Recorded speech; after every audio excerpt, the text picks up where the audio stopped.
In today's video, I want to give you guys a heads up that a huge free-to-play title has been confirmed for the PlayStation 5, that being Warframe. PlayStation 3 is undergoing some major changes this summer, and it won't let you send or receive messages from other PlayStation formats.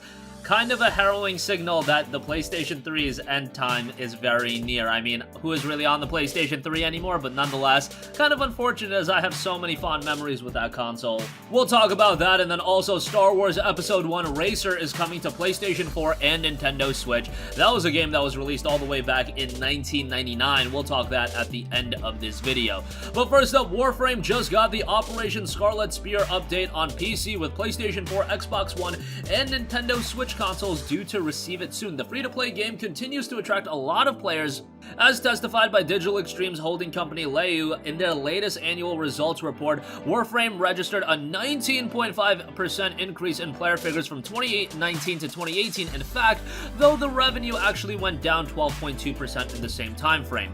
They attributed this to three main factors: stiff competition in the genre, a reduced number of new console players, and the slower content release schedule of Warframe itself, as Digital Extremes worked hard to release the large Empyrean update. This will be fixed going forward. Additionally, the new report confirms that Warframe is being expanded to new platforms such as the next generation consoles and other devices. The first reference is obviously to PlayStation 5 and Xbox Series X, scheduled to hit stores in late 2020, barring any unforeseen circumstances with everything going on right now. Both consoles are promising backward compatibility, so Warframe would have probably worked by default, but this mention suggests Digital Extremes might be working to actually take advantage of the hardware offered by both of the consoles, which would be nice because Warframe on PC looks really good. It looks pretty good on PS4, but definitely a lot of the limitations could be removed on the PS5 as well.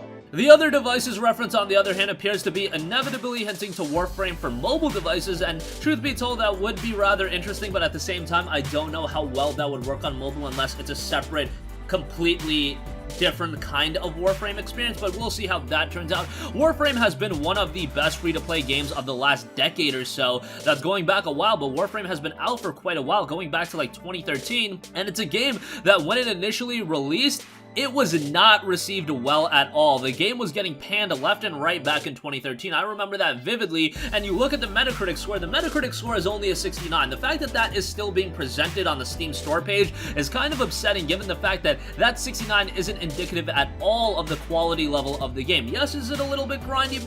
Yeah, but it's not as bad as a lot of other games that are just focusing on the grind, and Warframe offers a lot of quality content. The gameplay is stylish, it's a super satisfying experience, and to give you guys an idea of the remedied reception to Warframe, 91% of the total 342,276 Steam user reviews are positive. Those are a lot of user reviews to go over, so if 91% of those are positive, that probably means it's pretty good. If you're a fan of stylish hack and slash games, shooting elements in there as well, a lot of grinding, Warframe is definitely the kind of game for you. Obviously, there's that direct comparison with Destiny that's always been evident with Warframe, but it's definitely worth playing in its own right, and it should be coming to the PlayStation 5. Hopefully, it'll be out in time for the PS5's launch, barring any unforeseen circumstances, which should be holiday 2020. Alright, moving on from that, the PlayStation 3 is still kicking around. Maybe a lot of you guys aren't utilizing the PS3 and everything it has to offer. Hey, it had a lot of good to offer.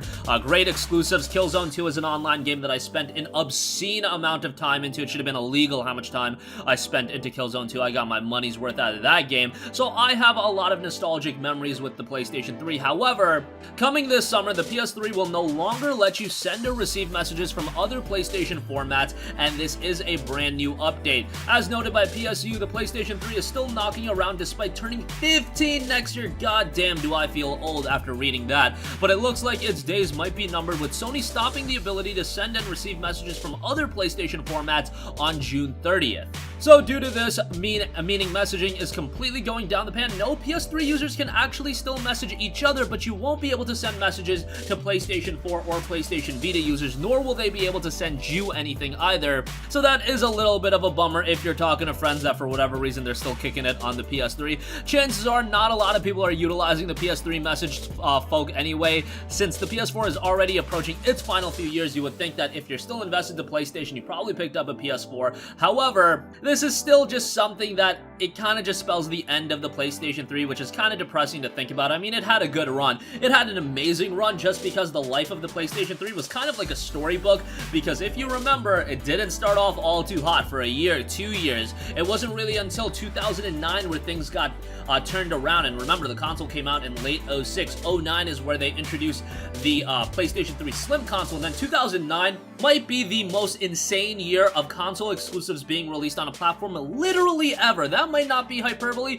because think about it. 09, Killzone 2, Infamous, Uncharted 2, Ratchet & Clank: A Crack in Time, and you had Demon's Souls. That's just off the top of my head. When can you look at any other console? Maybe the PS2 had some years that were that insane, but those are all exclusives. Five big blockbuster exclusives like that. Man, I don't think the PlayStation 4 has even ever had a year like that. Usually you'll see 2 to 3, but 5, that is a staggering number. And when some of those games are Uncharted 2, Demon's Souls, Infamous, Killzone 2, that is ridiculous. I just remember 2009 being such an insane year of the PlayStation 3, and that's where I realized, man, Xbox 360 might have the better online, but if you're talking about quality games, the PS3 is on another level. And again, I'm probably forgetting about other exclusives that did drop. I think Ni no Kuni might have came out that year, 3D Dot Game Heroes, maybe those were 2010, but you guys get the idea. There was just an obscene amount of games being released, not only in 09, really 09 and after that, every year was stacked with PS3 exclusives. 2011 was a crazy year as well, with like Uncharted 3, Killzone 3 I think came out that year, Starhawk, and a couple of other games. It's a long time ago, but I'm trying to remember the best I can. I have a lot of fond memories with the PS3, but